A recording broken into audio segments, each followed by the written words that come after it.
You're listening to the Whole Church Podcast.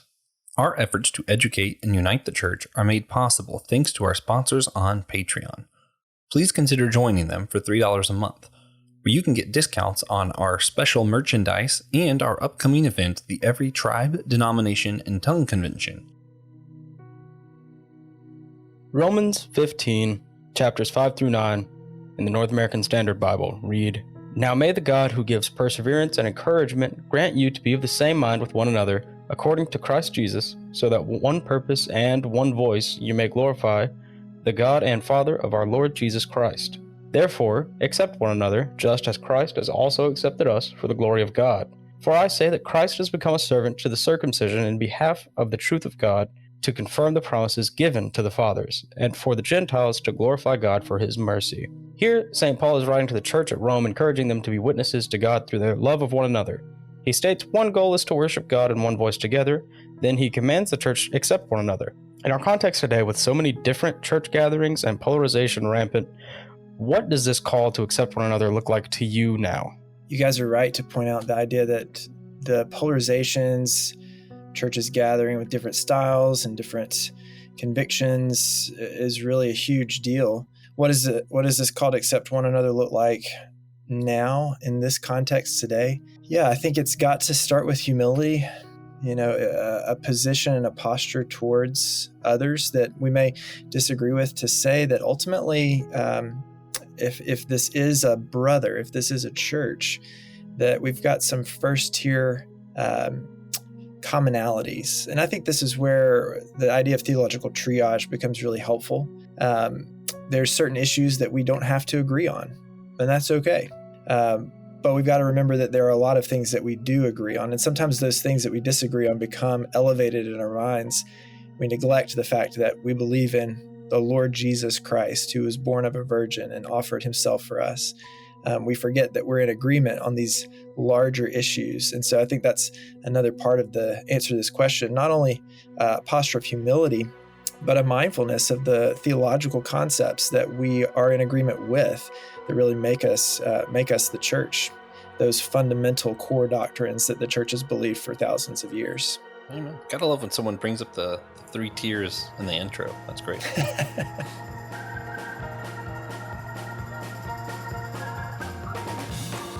Hey everybody, welcome to your favorite church unity podcast on possibly your second favorite church podcast network. I don't know. Could be, could not be. One thing I do know, and this is just a fun fact for everybody, the word legend was actually invented in response. Some people think it was always just, had to do with like mythology and myths. No. The word legend was actually invented when Tiberius Juan was first created.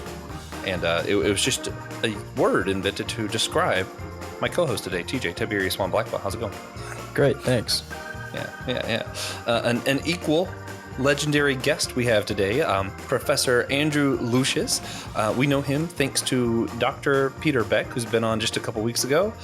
Professor Andrew is the professor of worship at Charleston Southern University. Welcome to the show. Yeah, thank you guys so much for having me. I'm looking forward to the conversation. Yeah. And this is going to be the end of our church services series. We're just talking about the services of church, and something that got brought up, I think, in every single episode was just how worship was done, or worship and song was done at these different churches. So excited to talk more about that with a professor who teaches that. So should be a fun time. Yeah, and we wanted to remind you guys, check out the convention website in the description below. You got about 3 weeks, a little less. So check it out. Come visit, hang out with us and your other favorite podcasters. We are going to play games, enjoy some clean comedy, a little multicultural worship, and thanks to some generous donations and major changes in our plans, the event will now be a pay-what-you-want event for online or in-person attendees. Yeah. We also would like to announce that AMP, our podcast network, and Azal Ministries podcast, has officially launched, and we are a part of it. If you like our show and want to check out others like it, Christian podcasts that aren't afraid to ask the bigger questions, then check out the link in the show notes or just look up on Azal Ministries podcasts. Yeah. Always a fun time. Lots of stuff that hopefully should make it more convenient for listeners of some of our shows that are part of that. Now, Professor Andrew, I'm excited to let you know about this. I actually have a very important spiritual practice I do. It's the one clear, definitive way that all Christians can be unified, and it's just by practicing silliness. It turns out if you're silly enough, people do come together. That is true. Yes, yeah. I mean, that's what Veggie Tales taught us all. So today's silly question has been part of a series. We've been trying to figure out where different of our favorite Star Wars characters belong as far as what church denomination we think they would fit in with the most. So today, we're going to ask, what church service do you recommend Finn from the sequel trilogy? Where do you think he should attend? What do you think he would enjoy and agree with most? TJ and I will answer first and give you time to think about it. TJ. Okay, perfect. Yeah, let's go. Where's Finn belong? I want to say Anglican, just on vibes alone. just cause. Okay. Just cause. Fair enough. For some reason, I was thinking he'd be a good Methodist, but I think it's just because like he kind of reminds me of Reverend Justin Coleman we had on here. Oh yeah, Keno too. Yeah, turns out both of the Methodists that I know really remind me of Finn. No, I know other Methodists too. Nothing about it. My cousin's technically Methodist. She does not remind me of Finn. Yeah. Yeah, I'm going to say, it's interesting you guys both put him in the Protestant camp. I think you're right. With that, I think of Finn rebelling against the empire, right? That's kind of who he is, and coming to that realization himself. So certainly not Catholic. We'll place them squarely as the empire. Sorry to offend any of your listeners, but I think he's definitely part of the Reformation. And I was thinking Anglican, actually. Yeah, so I'm going to side with TJ on this. I'm going to say Anglican. Now, do you have other reasons other than vibe, or are we just sticking with vibe? Well, I was thinking about, do we compare him to Poe? Because I think in some ways these guys are working together, but they also provide some balance. So Poe is kind of the reckless rebel. He's the Anabaptist. So right? I was going to say he's the Pentecostal. Okay. Or it could be Pentecostal. Yeah, he's kind of further out there. Finn is not quite there. So I think he's somewhere between Catholicism and whatever's that other extreme. And Anglican feels right to me there, right in the middle. Yeah, he definitely. That argument won me over. I like that. He reads liturgical to me, but not Catholic. Distinctly not Catholic. Yeah. Yes. Very that's not right. Catholic. Yeah, that makes sense. Yeah. I love that question. All right. Me too. Oh man. So for those who've been following on or who haven't been following along, we're doing the church services series. That's a word sometimes. And the reason we started doing this was because we've had a lot of guests. At the end of our episodes, we usually ask, what's one thing you would recommend people do to come together in unity better in the church? And a lot of times people say something like, hey, go visit other churches, see how other people are worshiping. And we're like, okay. A few of us did that and realized, that can be really overwhelming if you have no idea what to expect at all. Mm-hmm. So we did a whole service to just help people prepare. If you're going to visit these other churches, see how your brothers and sisters worship and what they're doing over there. Now you can do it and kind of know what to expect ahead of time. That's sort of our goal. That being said, we also realize, a lot of people find podcasts the way I do, and they just are like, hey, I'm about to go to a Baptist church, or I'm about to go to this church, and just looked it up. So this might also be someone's first time going to a church or encountering our podcast or anything, in which case, hey, welcome. Yeah. Welcome. Yeah. Andrew, Professor Lucius, yes. Would you mind briefly sharing with our listeners your testimony and what church you're a part of now? Yeah, sure. I'd love to. Yeah. So I grew up in a Christian home, and my parents were always in church when I was growing up. Even though they weren't vocationally working in the church, we were there a lot and developed close friendships there.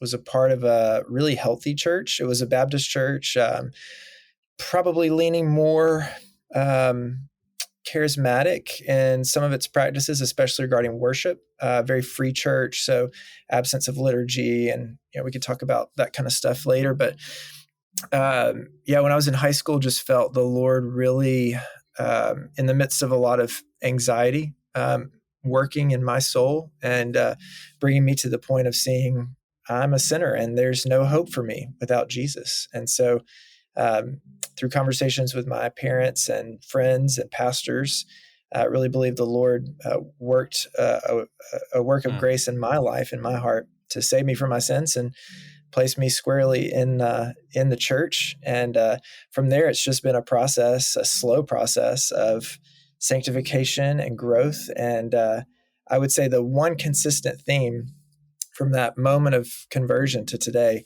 has been a love for the church. And so right now, my wife and my family, we're involved in a church in Charleston called Friendship Baptist. We're new there. We've only been there about 4 months since moving to Charleston.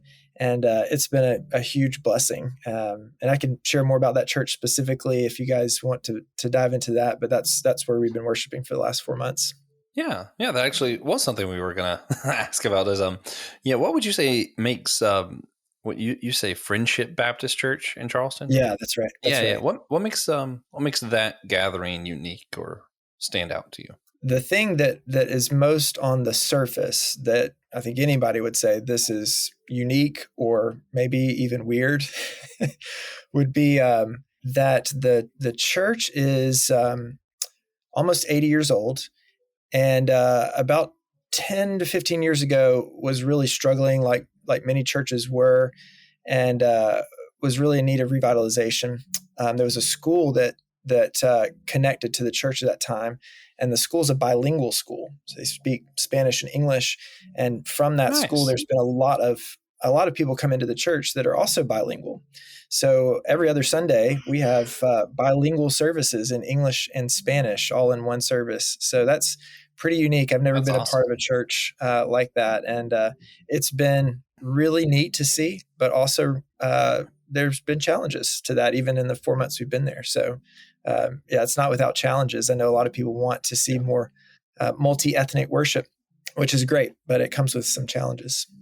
Oh yeah. I friend of our show, occasional guest host, David Pizarro.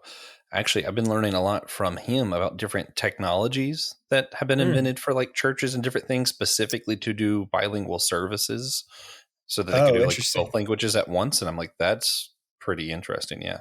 Yeah, that is interesting. I had heard of before he talked about it. Maybe he'll come on and talk more about it sometime, but it was pretty cool. That's cool. Yeah. Maybe so. That'd be awesome. Yeah. So one of the biggest differences outside of the liturgy from church to church that we've discovered is in how churches conduct their worship in song portion of their services.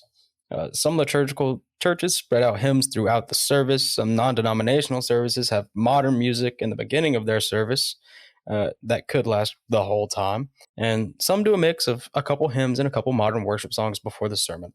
When you teach your classes on worship, is it ever difficult to find a starting point when so many people have so many different ideas about what worship is going into it? Yes. Yeah, absolutely. Next question. Right, great show. Yeah. Next question. No, it's really challenging. And coming out of the church, so I served in ministry for the last 10 years. And, when you're in pastoral ministry, you're trying to discern what's the heart language of the congregation I'm serving? What is the kind of music that is going to serve them most faithfully, right? And it's a much narrower path. Even if it's multi-generational, multi-ethnic, it's going to be there's a possibility of having a more narrow idea of what that is. But when you move into academics and you're getting students from really all over the country, and you only have them for 4 years. Not only is it difficult to figure out where to start, it's a constant challenge to determine where are the students at, where do I need to take them, where's the church at, how do I prepare them for that, how do I prepare them for many different types of churches as far as song selections go. So yeah, it's a really challenging it's a really challenging aspect of it, and we don't need any help having preferences on songs. The students, even 17 and 18 years old, come already with very ingrained preferences, and those preferences become not just this is the stuff I like, but within the church, within worship, it takes on this form of this is what God likes, and I think that's where things really become difficult to work through. Because then it's this style is preferable to this style because this is more authentic, or this style is better because it's deeper theologically. So there's all kinds of different landmines to navigate around that. I think the blessing of being in academics is that I can constantly push the students towards the church to handle those specific questions. Not to say that we don't address them in the classroom, but for me to be able to hold loosely styles that maybe I don't prefer, and say, you know what, there are churches that do. And it may be that God's called you to serve one of those, and you need to be prepared for that, just as much as someone would be prepared for a different style. Yeah. Okay. So you talk about getting prepared. I'm just curious as far as like what components do you teach? Like, do you teach them the songs themselves, the instruments, or just kind of more theologically, like what's behind the words? Is that right? Yeah, we're going to do both of those things. I think the idea of teaching what's behind the words is probably more unique and rare as far as the worship academics as I see it. But it is something that we're concerned about. We want students to be able to look at a song and discern what kind of theology is being taught in this song. You could even maybe label that as lyrical theology. What kind of lyrical theology is in our church, and how is that shaping and forming people to believe certain things? So we do talk about that. What I'm hoping to do most with our students is give them the tools that they need to be able to do it themselves, not just give them all the answers. So it's not a setting where I'll say we need to sing these songs but not these songs, or we need to sing lyrics like this but not like this. I'm hoping to dive deeper in that and cultivate in the students discernment and the tools needed for them to be able to do it themselves. Because I don't want them to be calling me, in 10 years, hey, what do you think about this? I want them to be able to navigate those waters themselves. So, to answer your question, there's both. We're going to do these songs. We're probably not going to do some other songs in our ensembles or in their worship projects as they get ready to graduate. But more than telling them what to do, I'm hoping to help them understand how to do the work of theological and lyrical analysis so that they can make their own conclusions about those things. Yeah. You don't want to deal with any, the weekly phone call of, can we play Reckless Love at worship? That's right. Exactly. Yeah. Now you said you don't teach them which lyrics to say or not say, but I do assume you at least tell them it has to be Sloppy Wet Kiss when they're doing How He Loves, right? Yeah. No. Well, that's an interesting question. I think the copyright on that's you could go either way. You could go Unforeseen or Sloppy Wet. To be honest, I'm not sure which one's worse. I would like to take an official stance on Unforeseen. I don't like Sloppy Wet. Keep that away from me. This is where the division starts, because I'm Sloppy Wet. That's you are. You sure are Sloppy Wet. My thought process is really like more like artist power, where I'm like, but that's what he intended it to be, and then changed it because people were trying to cancel it, and I'm like, no, I'm too big freedom of speech. What he originally intended, that's what I want. I've got a different reason, but I'm going to side with you, Joshua. Ooh. I'm going to go with Sloppy Wet as well, because the idea of Unforeseen just sounds terrifying to me, especially. Oh, yeah, that's also scary. Yeah. A culture of a lot of problems in the church regarding like sexual morality kinds of stuff. I'm going to refuse the Unforeseen kiss. I'll take the Sloppy Wet. Yeah. So really, when you sing "Oh How He Loves Us," you're choosing between being terrified or being grossed out. That's right. Exactly right. Great times. Getting a little bit back on track.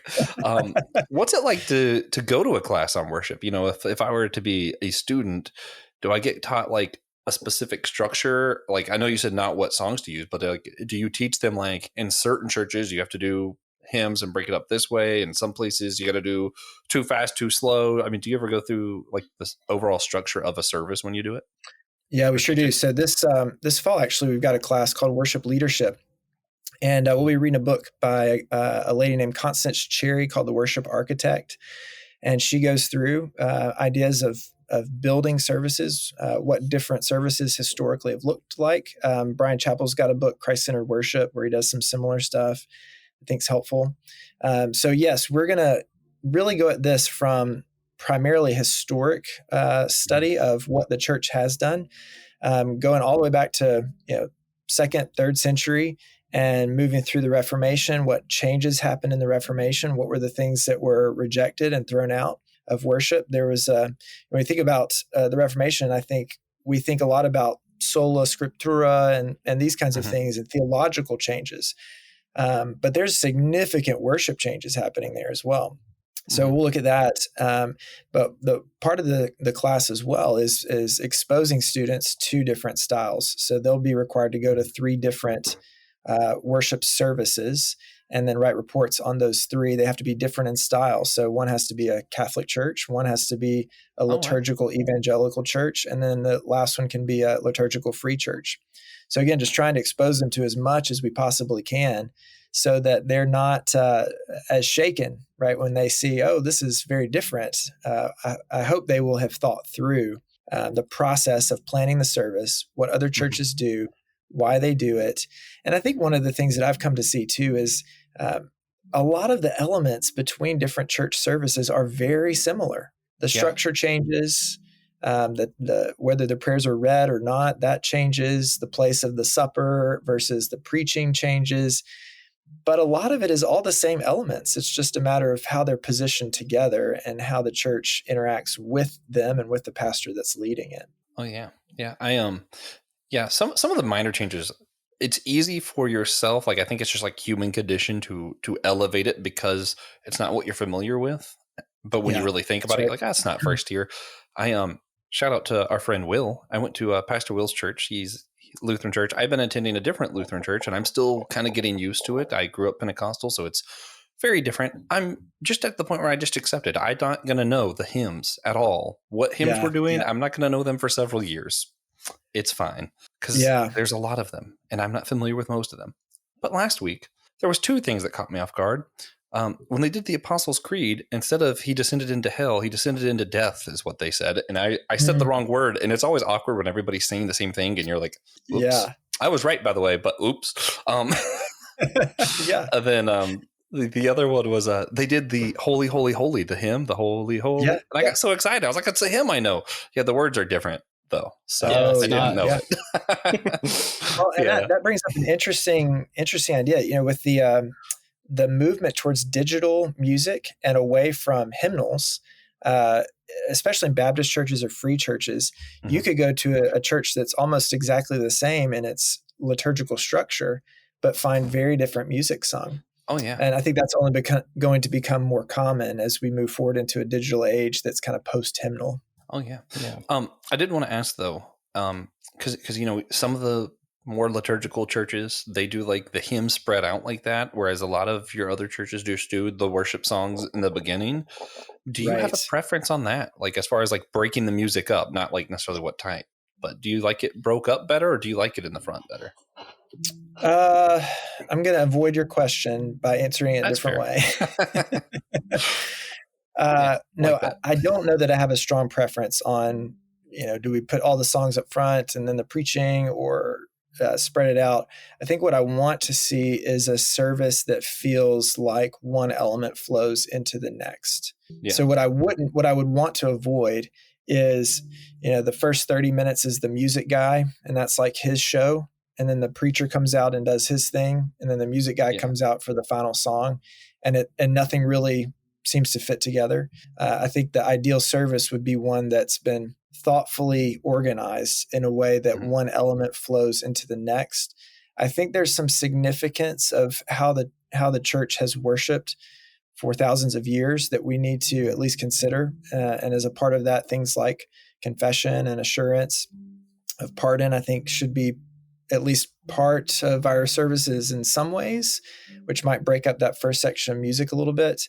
But I think generally what I would want to see more than musical preferences is a flow to the service that makes it feel like one consistent kind of event and not broken up into multiple events within 1 hour and a half time slot. Yeah.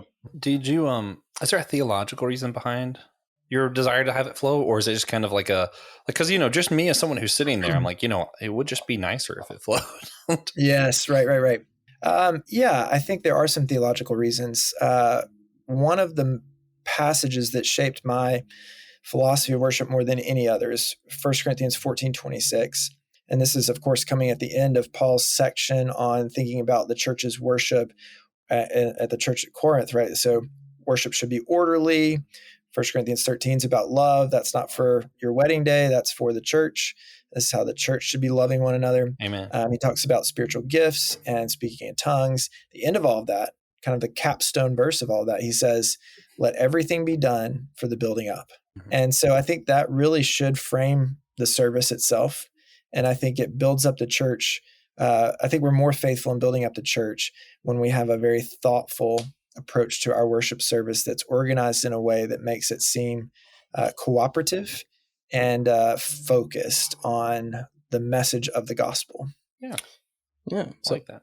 personally, I think churches kind of need to backtrack just a little bit, like 6-7 years. Hymnals just need to be replaced with nooks with the hymnal on it, and that's it. There you Yeah. go. It's almost modern. It's doing their best. You still get the words. You can still like it. pretend you know how to read music. That's right. That's right. That's one Yeah. part I never understood. I can tell what this means. Why is this here for everyone else? Yeah.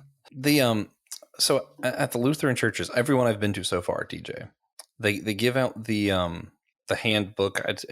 Can't think of the word right now. It's not Brochure, called a flyer.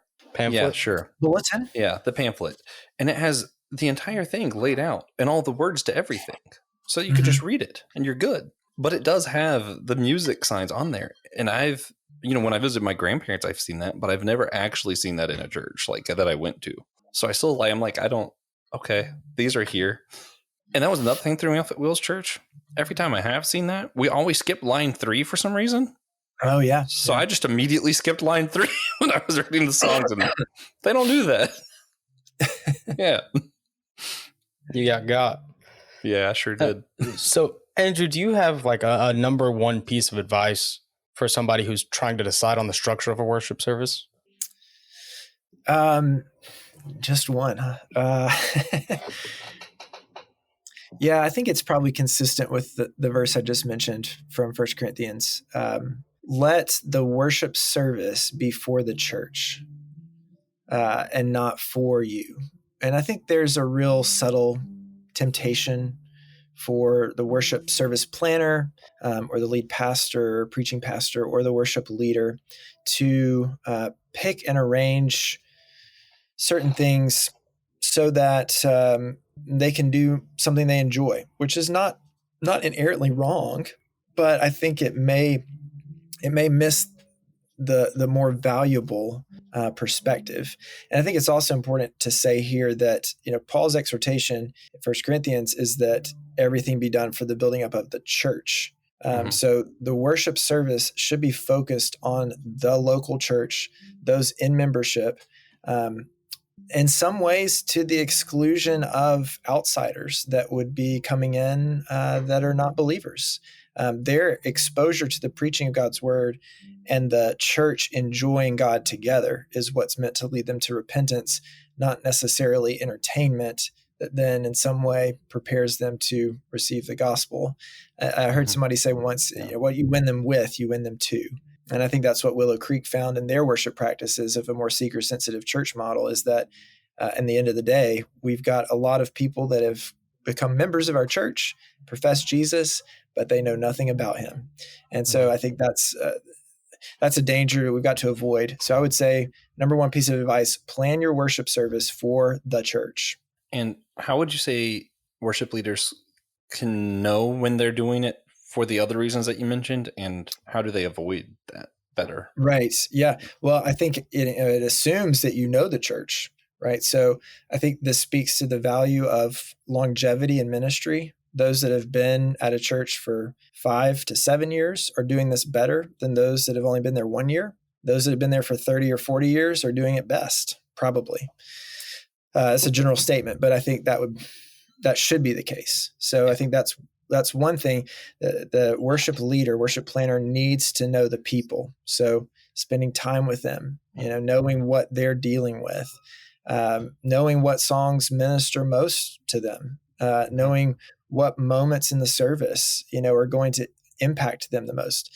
In the same way that a preacher might think in his sermon, this point that I'm going to make is going to be especially encouraging for this person in my church. The worship service planner should also be thinking, this moment in the service is going to be especially encouraging for this person in my church, or especially convicting. And to be honest with you guys, I think that's probably the thing I miss most about ministry, now moving into academics, is being able to look out over a congregation and know what they're struggling with, know what the sorrows are, and then to be able to sing songs and to have elements of the service that are really meant to encourage them. So that would be a positive way, right, to try to move in that direction.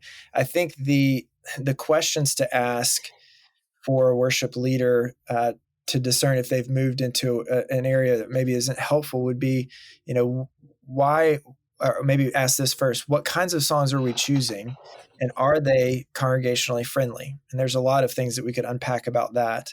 How many times do we have moments in our service where the congregation isn't participating? I think that's a huge question. And there's probably others as well that we could come up with that would be more diagnostic of, are we really moving towards the people, or are we moving towards performance or those outside the church? Because really the idea of liturgy isn't order of worship. Liturgy literally is the work of the people. And so our liturgies should not just be worship service orders. They should be worship service orders that are focused on giving the church, giving the people of God work to do in worship. Mm-hmm. Yeah. All right. So do you have one good piece of advice for anyone who wants to visit a new church where they might do worship differently? Yeah. The first thing I would say is that it's a really brave thing to go into a church you don't know. And I think that's something we easily forget if we've been at a church a long time. Maybe just, one Sunday, take a little adventure out to a church you've never been to. It can be terrifying, right? Mm-hmm. Because there's all these questions that we're asking. Is someone going to come up to me and ask me a question that I'm not going to know the answer to? Is it going to be awkward? Am I going to be uncomfortable? Am I not going to know what's going on the whole time? So there's a lot of things in it. So that's the first thing I would say is, if you're looking for a church, or you're feeling that maybe the Holy Spirit's leading you to a new place of worship, that's a really brave choice. And to follow Jesus in that is commendable. As far as practical advice, though, I think one of the things that is helpful anytime we have something new, whether it be a new job or in this case a new church, is to observe and learn. To leave our mouths closed and just watch. And so I think that would be my first and maybe biggest piece of advice would be, go into the church and sit in the back and watch, and don't feel guilty about that. Just watch how this church worships the Lord and be encouraged by it. Be open-minded to it. None of us have gotten worship perfectly. The New Testament is as far as worship practice is concerned, is pretty open. And so there's a lot of flexibility within that. So with an open mind, go and watch, and maybe even ask the question, where do I see God moving in this congregation? And just give it time. Just give it time. But I think it's helpful for us to be exposed to different styles that aren't that we aren't accustomed to. Yeah, I think it's awesome. You have students check out Catholic Church even as part of that whole exercise. Yeah. So you mentioned that when they're picking their worship songs, that part of it should be, how is this impacting this person in my church and that kind of thing. Is there ever a moment where, when you're thinking of times in the service as a worship leader, that you're like, this song's really going to bring the church together? Is that ever really a focus of worship music? Yeah, I think so. I can speak from my experience, which is only 10 years, so fairly limited. But I do think, the church I was in was, when I came, was very multi-generational. So we had people that were almost 100, and we had, children, infants that were, 6 months old. So trying to figure out, how do you create a service of worship where such a huge age demographic is going to be served? That's a big question. Mm-hmm. And I think you have to come at it first by saying, when we're not singing the thing that you want, or when we're not doing the thing that you want, this is a great opportunity for you to defer to your brother or sister who does want this aspect. Mm-hmm.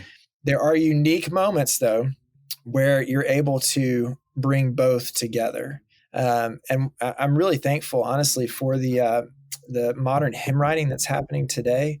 I think it's a really wonderful movement, and we don't just need that, but we do need that. Mm-hmm. So I had a senior adult after we introduced Matt Merker's arrangement of "He Will Hold Me Fast," one of the new hymns coming out of Getty Music right now. Mm-hmm. They came up to me, and probably at that time they were late 80s, and they said, "I love that song. I want you to do it at my funeral." I'm like, okay, that's morbid, but sure. Yeah. But at the same time, the instrumentation's modern. At the same time, we had college students that were really becoming attached to it as well, which really just reminded me that the church longs to sing together, and they long to Mm-hmm. sing good songs together. And it's hard to find those songs, but they do exist. I think that's one of them. And oh, wow, what a beautiful moment it is when you can see true unity across different ages, different ethnic groups. Not always possible, but certainly a foretaste of what will come, right? In Revelation, where we see every tongue and tribe and language around the throne in great unity, worshiping the Lord together. Oh yeah. This is only tangentially related, but Jimmy Needham teased that there might be a volume 2 to his hymn session album. Okay. And I'm really excited about that. It was just awesome. Today he posted on his Facebook, and I was like, do it. I love it. Yeah, we're actually at the convention. We're dropping the whole church hymn session. So it's just TJ playing the didgeridoo to different hymns. Yeah. Yeah, it's fine though. I think you'll find a large market for that. Huge, massive. I hope so. The Aboriginal demographic is all ours. There you go. So outside of the actual church service stuff, we did have a couple other questions. What do you think of the more current worship music that's being made? And do you have any favorites? Yeah, I think it's helpful. I think we need to be able to express to God our love for him, our affection for him, the theology we believe, in multiple styles and with multiple tools of expression. And so modern songwriters are really giving us vehicles for that. I think there is wisdom to say that there's some songs that are more congregationally appropriate, and other songs that I'm going to jam out on 5 days a week, and I love it, but I'm probably not going to sing it in church. That's okay. We need those songs too. And I won't give you any examples of ones I'm thinking of right now, but I do think there are some really helpful songwriters that are writing in a more contemporary style as well. I think there has always also been errant theology in hymns and in contemporary music, and I think that's the case today as well. So we have to be careful with what we are listening to and what we expose our churches to. Again, that gets back to just the thoughtfulness and intentionality with the lyrical theology side of it. Mm-hmm. But no, I'm encouraged by really the amount of songs that are being written today. And I think one of the things we've got to do better at is song curation. I don't know if you guys saw the article that came out a few weeks ago that was looking at CCLI's top 25 and really was revealing to say that there's really only about 4 or 5 groups that are writing top 25 CCLI songs. I think that's probably not a good thing. I think we've got to diversify a little bit, because if we're only getting, to get back to the question, if we're only getting a certain kind of genre of worship, then we're probably impoverishing our souls a little bit. So I think we've got to diversify more. I think we need songs that help us express our love and affection, but we also need songs that are going to help us die well. And so we've got to get a bigger theology in our contemporary music movement right now. And I think it's happening. It's just going to take some time. Does that answer your question? I can't remember what the question was. Yeah. But do you have a favorite contemporary song? Oh, favorite Like contemporary worship? song. That's a good question. It was just like an extra question we tagged on. Yeah, that's a good question. Listen Listen to Thousand okay. Foot Crutch's new album. I was gonna say it's okay if he says TJ's rendition on the didgeridoo. Yeah, the didgeridoo. Oh man. Yeah, the didgeridoo hymn sessionals, the whole thing. Oh, you know what? There's one by Tomlin that's newer that I was just listening to the other day, and I thought, man, this is a good song, but now I can't remember the name of it. That's always how it goes. Yeah, it's a Tomlin song. You know, they're all the same. They're all the same. Maybe is it easier to say? Do you have a favorite old hymnal that's like really your jam? An old hymnal or an old hymn? Or a hymn. Oh, there's a difference between a hymnal and a hymn. A hymnal is the book. Oh, yeah. Right. Okay, I thought that was just hymn was just short for hymnal. Mm-mm. Man, that's just one of those like blind. Okay. I do have something I'm going to show you guys in a second with hymnals, but no, favorite hymn is probably going to be oh man. Yeah. All right. this is a little obscure, but it's one I really enjoyed right now. It's called God Moves in a Mysterious Way by William Cooper.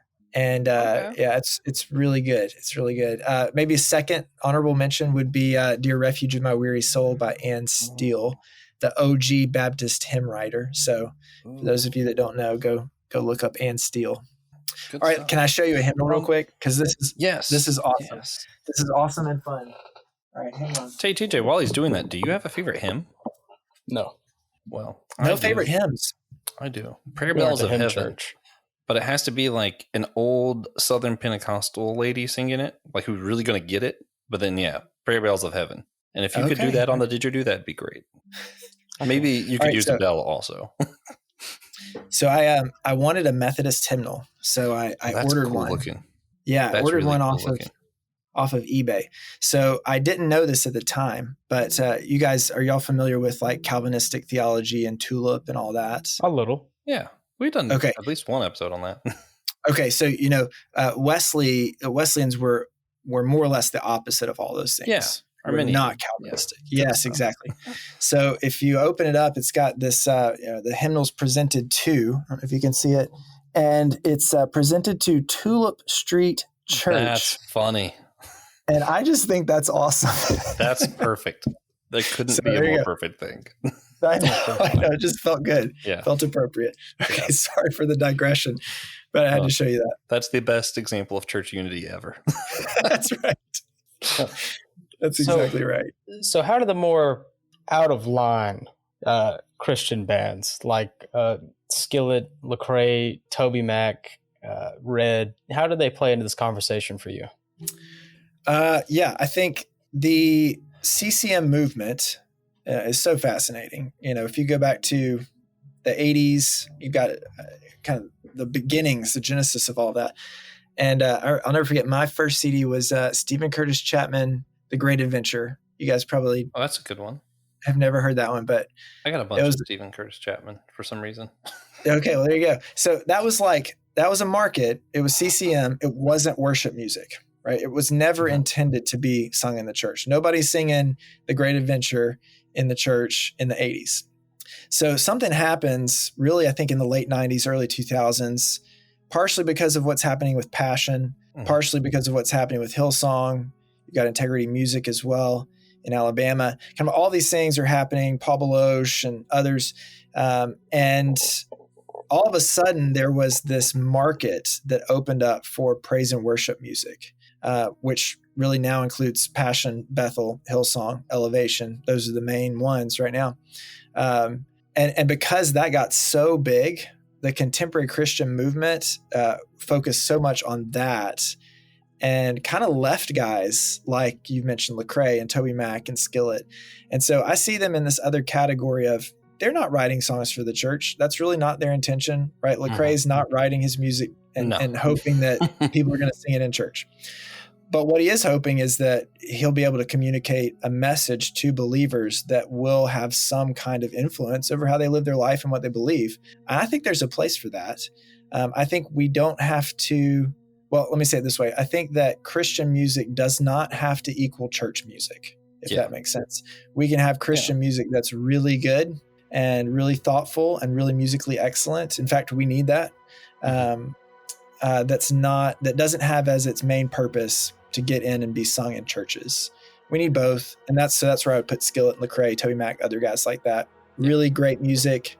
We need it. Not going to sing it in church. Although, if they did make a hymnal version of Lecrae's Background from a while back, that would be pretty great. That's a good song. Okay, all right. Well, Lecrae, if you're listening, there you go. Yeah. Now, I'm interested, while TJ's figuring out that I put him on mute because the straw noise was bad. Where does Casting Crowns fall in this? Because some of their songs I'm like, no, that could be a worship song. And then some I'm like, okay, that was definitely just entertainment. Sure. Yeah.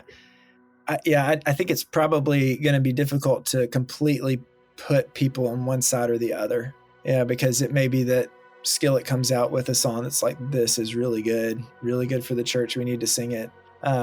So it may be even album by album, song by song. We've got to evaluate that, not necessarily band by band. Fair enough. Because, sometimes Casting Crowns concerts do just become church service. Yeah. And maybe groups, this is a little old school, but, Delirious, Audio Adrenaline, Newsboys, those guys would have been hitting some of the same kinds of things. Like I remember singing some of their songs in youth group growing up, and we probably could have brought those over into the church if it was contemporary enough in its worship style. Yeah. I really like the Christian bands that are doing more to not just be like it felt like it was either worship or it had to be rap or rock, and they didn't just do normal music. So seeing like Need to Breathe doing some like folky stuff, I was like, yeah, good. Yeah. Good stuff. Yeah. I like Rend Collective. Oh yeah, they're really good. I do love them, especially their Campfire albums. Yeah. So, do you have any questions or thoughts that get you really excited when a student like brings them up that we haven't asked about yet? That's a good question. I think anytime I have a student that's making connections between musicianship and what's happening musically and pastoral care, those things make me excited. And theology is a part of that too.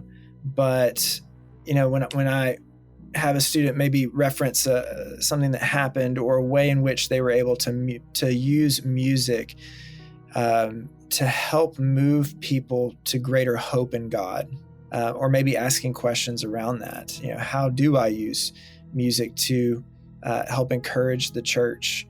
Those are the questions that get me really excited, because I think that's when you see people are thinking about, at least as I see it, thinking about these kinds of things rightly.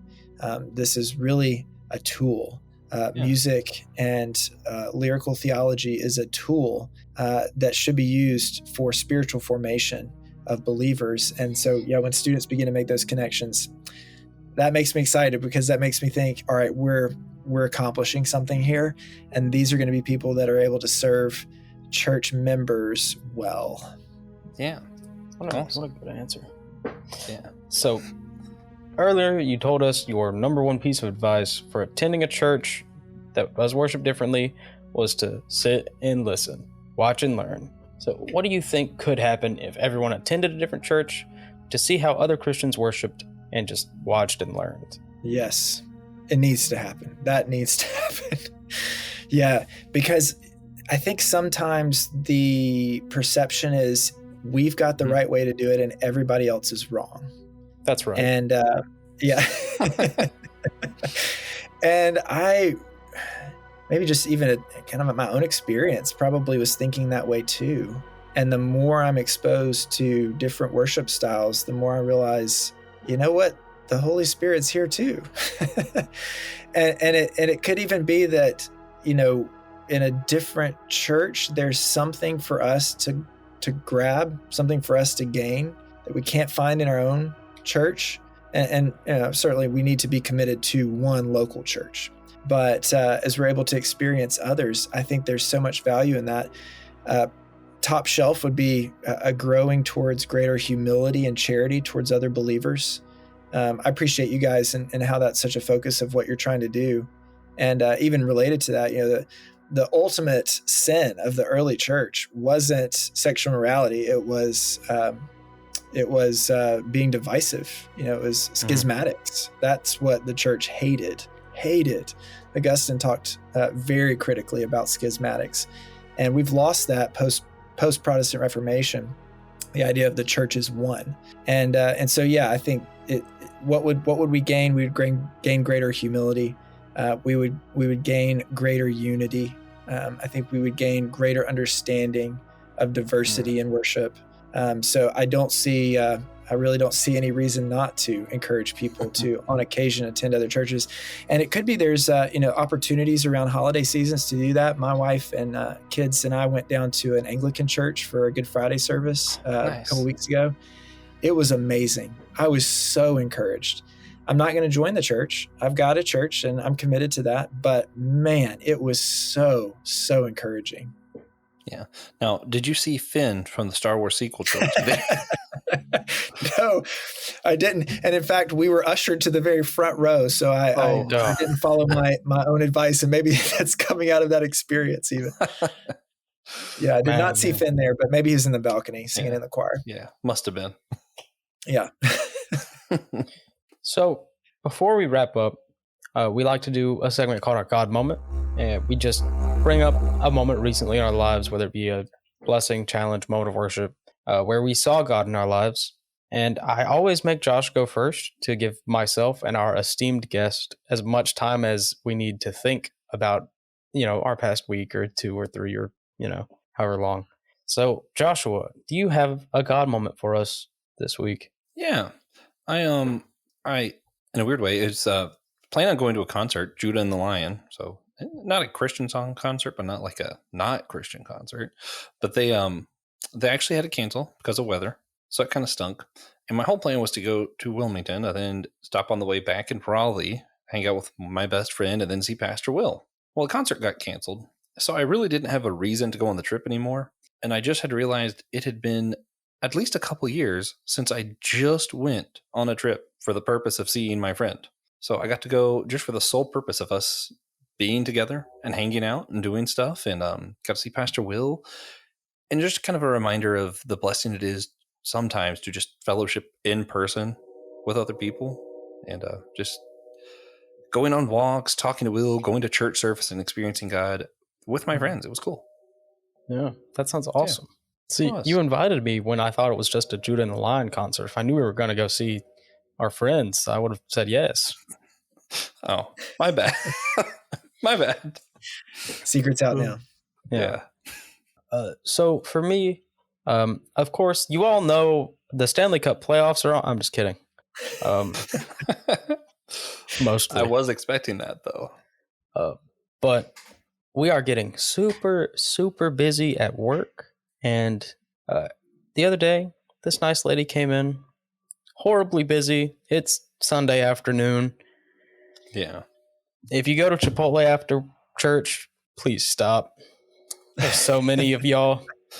But this woman was so incredibly kind and, wanted to spread the word with us.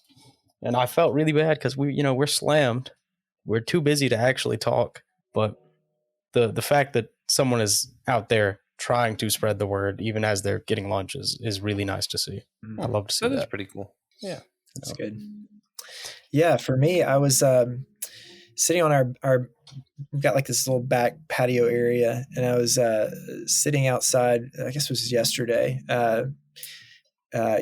Right before I was having to come into work, and the weather was beautiful, and the breeze was blowing. I was reading the Proverbs, and it just felt so good. And it was just one of those moments of kind of isolation, prayer, and just feeling the Lord's presence. And it was so encouraging. So that was probably the most recent moment for me. Yeah, I love those moments. Those are great. Yeah, it's so nice. Yeah, the spring so cool. Cultivates a lot of those too. Yeah, I might go have that moment right now, actually. There you go. Yeah. So if you enjoyed the episode, please consider sharing it with a friend or an enemy. Share it with a cousin. Yeah, we like it when you do that. Yeah. The convention, if you attend, you will be able to attend one of our mini panels, of which I agreed to be the host of none, and will be hosting several. So Yeah, come check it out, perfect. hang out. There's a ping pong table in the building. Yeah, that's the reason you should go. That We're having and, money Will had a matches. crazy idea. I got to tell you about Will's idea. I'm gonna do it right now, actually. So Killer Bunny's in the Quest for the Magical Carrot, that game that we love, that we're gonna have the ultimate rematch and invite other people to join us. And Will just figured out they have a setup and can get a camera overhand, so the people who watch live can just experience like a poker game, us playing Killer Bunnies. And that sounds fantastic. So Yeah. people should Welcome know to the about convention. Watch us play this card game. Exactly. Oh man. Also, if you want to check out other shows from the Anazao Ministries Podcast Network, there's a website link down below so you can see all the other shows that just Christian podcasts that aren't afraid to ask the big questions. Of course, thank you all for listening to this series. If you've listened, if this was the only one you listened to, this was the end of a series. Go check out the rest. Yeah. Yeah. But we hope you enjoyed it anyway. Come back next week. We'll be interviewing Josh Patterson about his podcast, Rethinking Faith. After that, we'll have a couple of live recordings from our upcoming convention, including the audio stream of the Killer Bunnies rematch. After that, Don Cock of the You Have Permission podcast will be joining us. And then finally, at the end of season 1. What? I was just saying, it is Coke, by the way. Is it? Yeah. Good. Thank God. And finally, at the end of season 1, Francis Chan will be joining us. Yeah. Just yeah. He doesn't know about it, but yeah. Yeah, he's actually just going to show up to the convention. Yeah, poor for Francis. Yeah.